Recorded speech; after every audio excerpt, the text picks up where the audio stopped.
who don't really know why you who are following Jesus, why you're praising him so.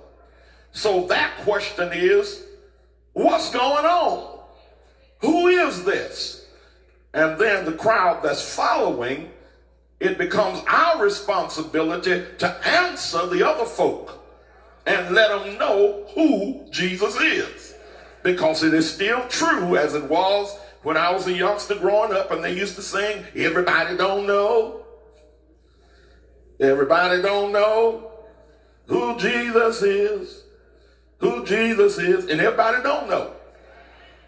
We have taken for granted that everybody knows Jesus, and we have had now at least a whole generation or two to grow up that don't go to church. It used to shock me. I've gotten used to it now. But there was a time when you didn't have people joining the church, even 35 and 40. But we get people now that's 30 and 40 years old and 50 years old. And on that line where we ask, what church did you last attend? Where were you last a member?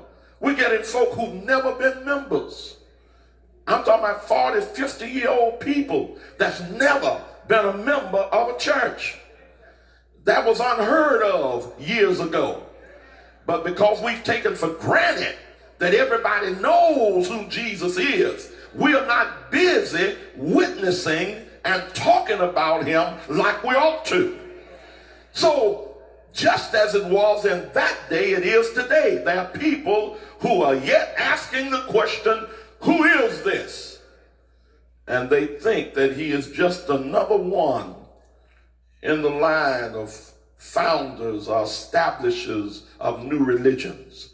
There are some that place him alongside Muhammad, beside Buddha, Laodice, and Confucius. Yeah, but I want you to know that he does not belong in the line with anybody else.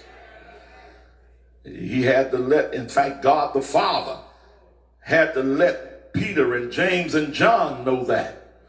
When you read in that 17th chapter of Matthew, when he went up on the mountain, whether it was Mount Tabor or Mount Hermon, we're not sure.